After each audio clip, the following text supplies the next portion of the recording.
too much here. Let's bring in our next two guests, Vinny Eastwood and Billy TK here. Welcome to the Awake Nation. Glad to have you guys with us. Yes, thank you guys. Good morning. Hey guys. Good morning and greetings from New Zealand. Oh, New Zealand. Oh my! What time of the day is it over there? Breather. Well, it's called the Awake Nation show, which is great because it's 3:32 a.m. here. Oh my God! Wow. So hopefully you guys didn't go to sleep or. Yeah, I had a short nap. Okay. Good to know, because I'm always Vinny and I have just can hit and miss each other. I'm like, hey, we have this opening. He's like, hey, is it still available? I'm like, no, I booked it already. We've been doing this for a while. I love it. This is truly an honor and a pleasure. So, what is going on in Vinny's world today and Billy TK's world? Well, a little bit of sleep deprivation for a start, but the trial that we've been going through has been going for years now at this point, and we've suffered quite greatly. So for those who aren't aware, I'm kind of like the first guy to start a truth media sort of entity here in New Zealand, and had been running on American radio for a long time and had more subscribers than the New Zealand mainstream media on YouTube before getting deplatformed during the pandemic. And of course we called a lockdown, a level 4 lockdown, the most serious for a single strain of the Delta variant that had allegedly been detected. And we decided that because that was going to destroy businesses, make people commit suicide and things like that. We knew that. We decided that somebody had to get out and protest. And because Billy at the time, having been formerly the third most preferred Prime Minister, and of course my position as well, we were on tour together, we had to do it because there really wasn't anybody else at the time to do it.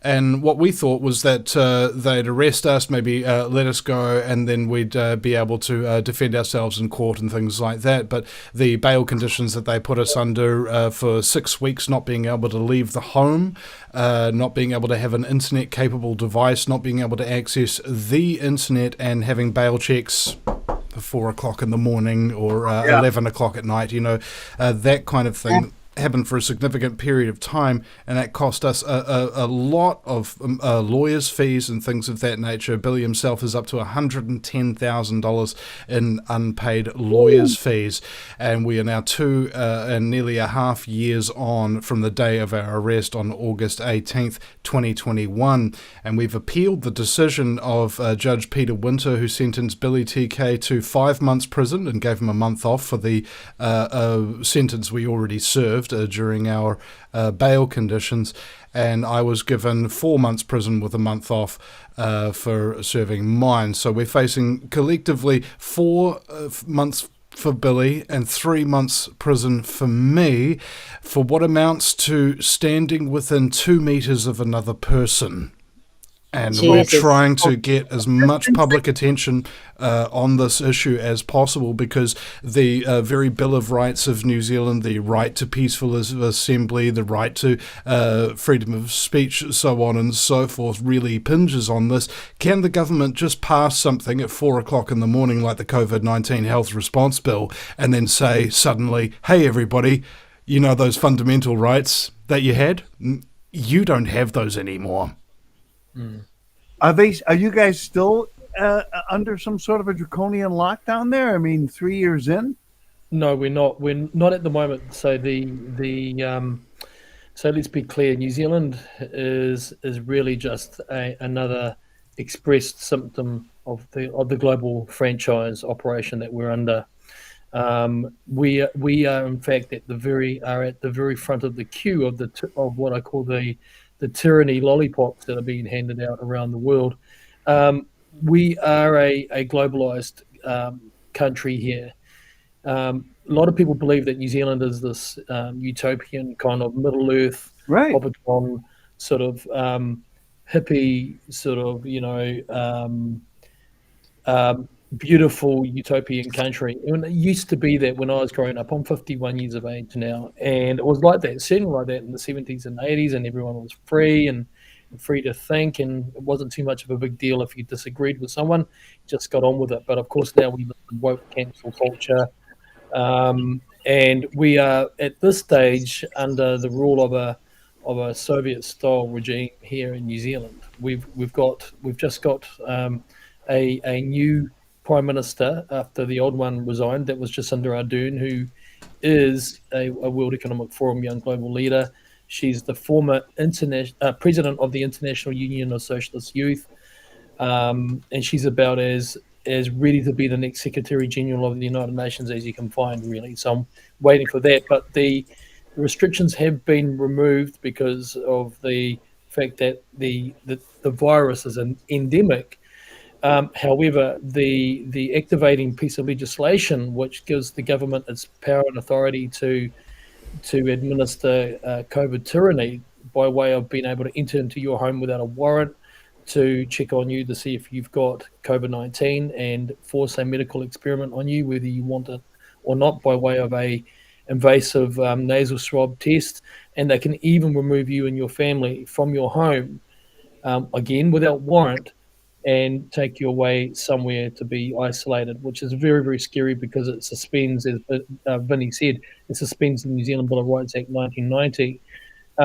So it's not a good time here. Officially, the restrictions have been removed, yet the authority, the legislation that gives them that extra power is still present with us, and we are just getting ready to go through it. Should another so-called fake variant or whatever emerge, the authority, the powers, the draconian policies, the martial law type regime could still take over and do it again. There's been no pushback. Boy, that's and so. Are you guys still facing more prison time? Yeah. Okay. We're under appeal. So, now that this has all been lifted, however, they can still go back and punish you for what you did during the time these were in place, right? Retrospectively, which is what they're doing with us right now. So, on that note, so sorry to interrupt there, Billy. The prosecutor for our trial urged the judge to ignore everything we'd learned about the outbreak in the last 2 years, the ineffectiveness of lockdowns, the ineffectiveness of masks, and the ineffectiveness of the vaccines. The judge was encouraged to ignore everything that he knew about that and just pretend like this was that day when we didn't know any of those things and punish us accordingly, and he was all too happy to do that.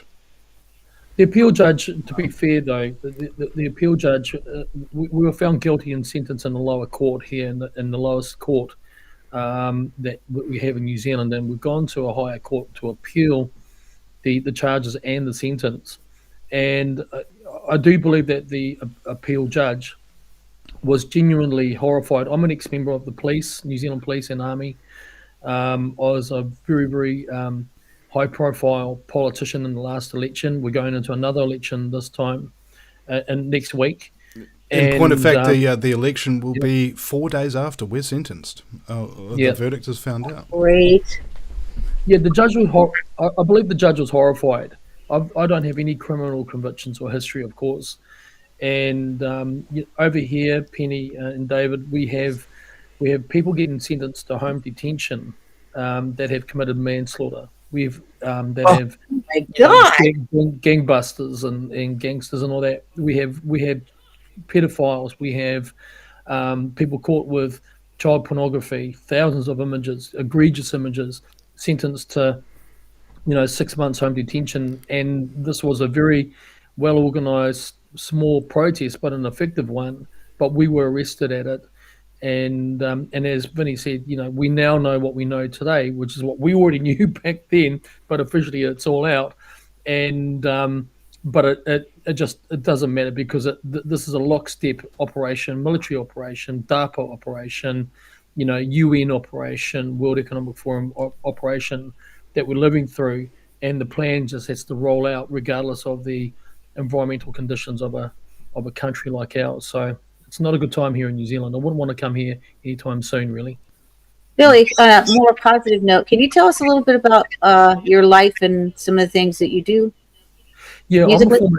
Yeah, sure. I'm a former international guitar player, blues guitar player. I've toured the Wow. world playing music. I lived in Mississippi when I was 20 years of age. Mississippi in the United States? Yes, Greenville, Mississippi, Texas. I was listening to the sheriff just now, and I was based in Texas and Austin when I was 21. Really?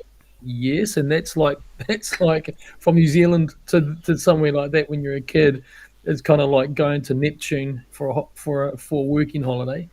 But I've also been an international businessman as well, involved in indigenous trade and business. I'm a pastor and I'm a documentary filmmaker now. I never thought I would be, but I've just produced an incredible um, a documentary about the New Zealand government's COVID-19 Health Response Act, or what we call the COVID Response Strategy in New Zealand. And boy, I tell you what, so I've been speaking with and working with people like Dr. Mike Yeadon, former Pfizer VP, Bob Malone, Dr. Rima Labo. So many Americans are involved in this project as well as other commentators from around the world. And it is, life, life is really what you make of it, of course. But I'm a deep investigator as well. I'm trained in military intelligence sort of assessment, and so my work at this stage is to put this inquiry together and expose the story of New Zealand to the world. It's absolutely incredible, Penny. I'd love to have you.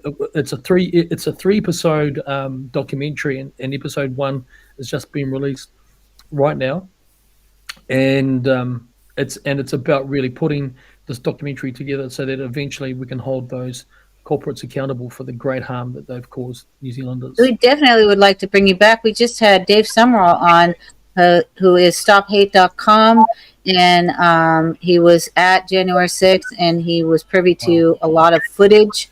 Tucker Carlson had him on the show, and he just came out with a new documentary. So we played his 5-minute trailer, but we would love to have you both back again. So this is not a one-time thing. Vinny and I have been trying to just put this thing together like forever, because I text him and then he gets back. That's where you guys are.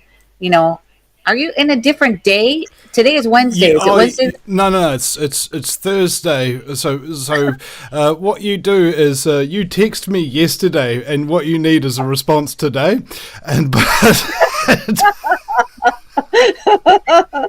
oh my God. Yeah. So in other words, I have to call you on the phone. we're asking you to get back with us last Thursday. yeah. But where can people see part one of the documentary? Yeah, great. What I'm doing right now, I'm just putting one of our trailers in right now for you in the chat.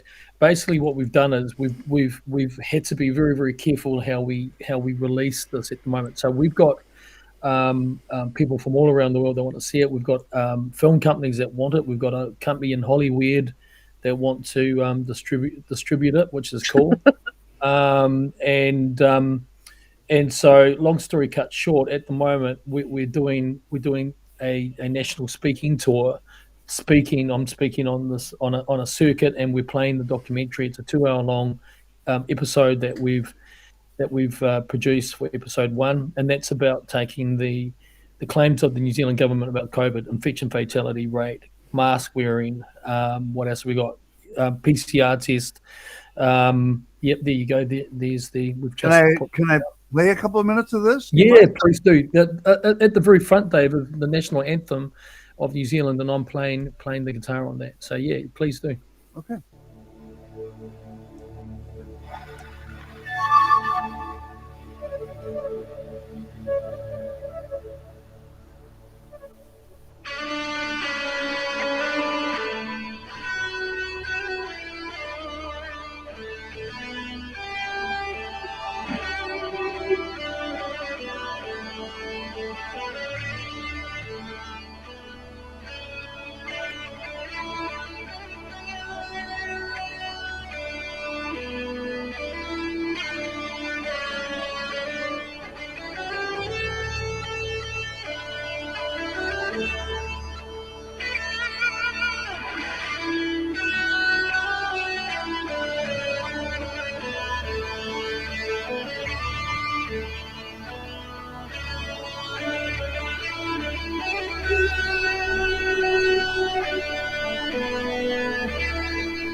Kia ora and greetings. My name is Billy Takahiko, and I'm a civil and human rights activist here in New Zealand. And I've been fighting for truth and freedom for over 3.5 years.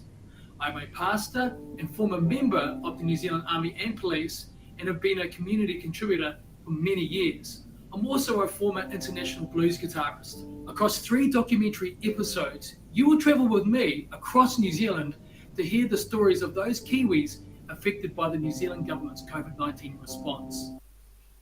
Professor Neil Ferguson and the Imperial College in London provided the WHO and world governments the data modellings that told the whole world that COVID-19 was the deadliest disease since the Spanish flu. Ferguson told the UK government that they could expect 100,000 cases per day and up to 500,000 deaths from COVID. He also told the US government they could expect up to 2.2 million deaths over the next few months to a year. This was terrifying news. A suggested IFR of between 3 and 6%. And then came Professor Sean Hendy of Auckland University, who seemed to have picked up a similar data modelling approach to figuring out potential COVID deaths in New Zealand. And then the government really ramped up things with their COVID messaging campaign. They started the daily COVID-19 briefings.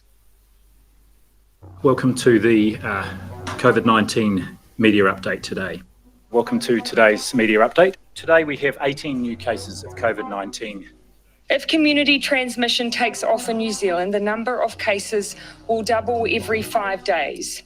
If that happens unchecked, our health system will be inundated and tens of thousands of New Zealanders will die. We drum in that messaging around the dangers of COVID pretty diligently for a full 2-week period of sustained propaganda.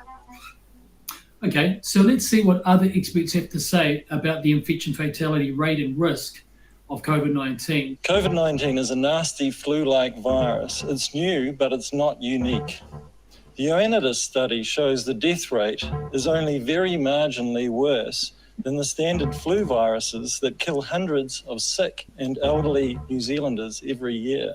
So these modelling projections were totally exaggerated. There wasn't the raw data that they were based on. It just wasn't out at the time, and they were wild predictions, and they were proved to be so. That it was a hoax all along. Oops, we got the models wrong. Some of these models came out of Imperial College London. They did their modeling. The academics and the academic scientists did their modeling. Look, for the lockdowns, you only have to look at the Great Barrington Declaration, which came out very early, containing dissenting scientific views about the necessity of lockdowns. So there was opposition from the very get-go, but that was censored and demonized. These models were deeply problematic from the very beginning, and there were many experts who were censored when they tried to explain why and how. Here is the Ioannidis report that remarkably the WHO published, and it clearly shows that what the Imperial College, WHO, and most of the world governments were telling the public about COVID was simply untrue. Did Professor Ioannidis unwittingly sink a narrative and agenda of untruth and expose a river of lies? So despite the warnings of Professor John Ioannidis, Professor Simon Thornley, and countless other scientists, doctors, and epidemiologists, the WHO, medical organisations, and the New Zealand government accepted the failed modelling of the Imperial College London, and seemingly without due diligence, took the projections of Professor Neil Ferguson at face value, leading to possibly the greatest disaster since World War II. Governments and the WHO should have known that Neil Ferguson was infamous for blowing out, exaggerated, and horribly wrong predictions and modelling. So we have learned something valuable. The government cannot be trusted to give us accurate information. But what next? Next came the issue of face masks. Face masks. Wow, incredible! That is, I highly and that now I'm surprised YouTube has not taken down that trailer. You know, because the way they've been. Right. I just want to make a statement and tell you guys seriously how much I love you, and for all the stuff that you're doing. I just get choked up thinking about it. Really, really appreciate it. When I was researching New Zealand, what I came about was not the sleepy little island. I came across Anne Hamilton Byrne, who ran an MK Ultra project, and I always said Julian Assange looks like one of those kids, and then found out that Julian Assange's mother married somebody from the Anne Hamilton Byrne family. Wow. Because I'm a researcher too, but I would just want to thank you both for standing up for freedom and for justice and for righteousness, and for your tenacious abilities, and for utilizing all of your God-given talents for the exposure of injustice, and for being truth tellers. I would just want to thank you both. Thank you, Penny. I remember the day that we went to the protest the night before. Billy asked me, "Do you think we're going to get arrested, Vinny?" I went, "Yep." And he's like, "Well, why are we doing this then?" And I said, and I said to him, "Because there's an old saying, Billy. How do you expose a fascist? By making them act like it." And they did not disappoint. No, obviously not. Yeah, they were pretty brutal. How can people help you? Yes. Can they contribute? Do you have a fundraiser or? Yes. Billy's website, riveroflies.co.nz. Are you taking donations off of that one, bro? Yeah, we are. People need to. There is a donation button on there, and it would be really awesome to connect with our fellow truth seekers and freedom fighters in the US. I've got an international profile with a lot of different networks, so it's just a great honor to meet yourself, David and Penny. If people want to reach out to me, they can do that through the riveroflies.co.nz website here. You notice I've spent time in the United States because we say Z here, and I say Z when I'm on American interviews. So you can tell I've done. I'm actually in Texas now, so I'm from originally. I spent 58 years in Hollywood as a singer and entertainer. What were you, 2 months old? Oh, I love you even more now. I just turned 65. Yes. Oh, wow. You don't look it. I'll tell It's you that. lighting. It's lighting, Billy. She still looks like I like on my camera, by the way. Yeah, you still look like Shirley Temple in her prime. Now now for myself as well, I've got a new baby boy, little Alfie. If you go to my YouTube channel, if you search up the Vinny Eastwood YouTube channel and go to the shorts reels, you can see me making him laugh, which is a great video if you guys could get that up there. And my website is thevinnyeastwoodshow.com, not vinnyeastwood.com, thevinnyeastwoodshow.com, and on there are donation buttons for PayPal and Patreon and KiwiBank. Now, additionally, I'm asking people to make regular contributions because I've been truth-seeking and broadcasting and helping people's voices be heard on international radio since 2008. And this is not a choice, okay? This is an obligation. And the countless people who have never been on radio that have been on my show, the countless people who have started radio shows after coming on mine or starting their own channels, that kind of thing. The whole idea is that somebody has to lie down on the barbed wire in order for people to walk across them in freedom. Somebody has to blaze the trail so that other people can walk free. Somebody has to stand on the shoulders of giants and tell people what can be seen from up here. And I'm reminded of the Stanford prison experiments. Sorry, not those ones, but the Milgram experiments, rather, where they had people forcibly somebody in a white lab coat from Harvard telling you to electrocute somebody on the other side of this glass. They couldn't see the person, it's just an actor, but they found that 90% of people, if an authority figure told them to do something, would kill another human being just because that person was an authority figure who told you to do that. That's the most famous part of the study. The other part of the study that's not quite so famous is they showed the 10% of people who did resist to the next people coming into the study, and they found that when you show somebody successfully resisting authority and saying no, nearly 100% of people got given the courage to say no as well.